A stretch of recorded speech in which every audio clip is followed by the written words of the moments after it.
ఒక ప్రాంతంలో ఒక పిల్లవాడు అలా ఆడుకుంటూ వెళ్ళిపోయి నీళ్ళలో పడిపోయాడు.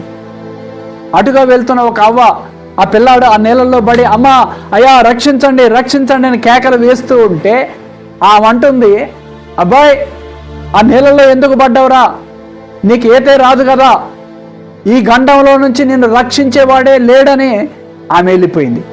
ఇంకొక వ్యక్తి అటుగా వస్తూ, అబ్బాయి నీకేం పని లేదా, ఆ నీళ్ళల్లో పడ్డావు, సరే ఓ పని చేయి, నేను చెప్పినట్టుగా చేయి, ఆ చేతులు కాళ్ళు ఊపుకుంటా బయటికి రావడానికి ప్రయత్నం చేయి, ఒకవేళ వస్తే వత్తవే లేకపోతే లేదో అని చెప్పాడు.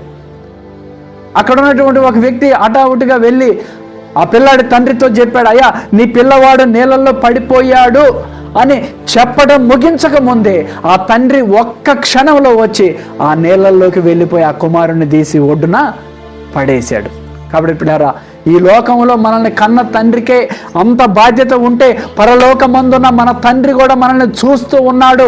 ఆయన మనం ఏ గుంటలో పడి ఉన్నా, ఏ నీటిలో పడి ఉన్నా, మనం లేవలేని పరిస్థితి అయినా, మనం జయించలేని స్థితిగతులు అయినప్పటికీ కూడా పరలోకమందున్న మన దేవునికి మనం ఎప్పుడైతే మొరపెట్టుకుంటామో ఆయన మన ప్రతి గండములో నుంచి, ప్రతి గుండములో నుంచి, ప్రతి పరిస్థితుల్లో నుంచి, ప్రతి ఒక్క అపవాది కోరలో నుంచి విడిపించి నిశ్చయముగా నిలబెట్టగలిగిన మనం ఆరాధిస్తున్న మన దేవుడు యేసయ్య.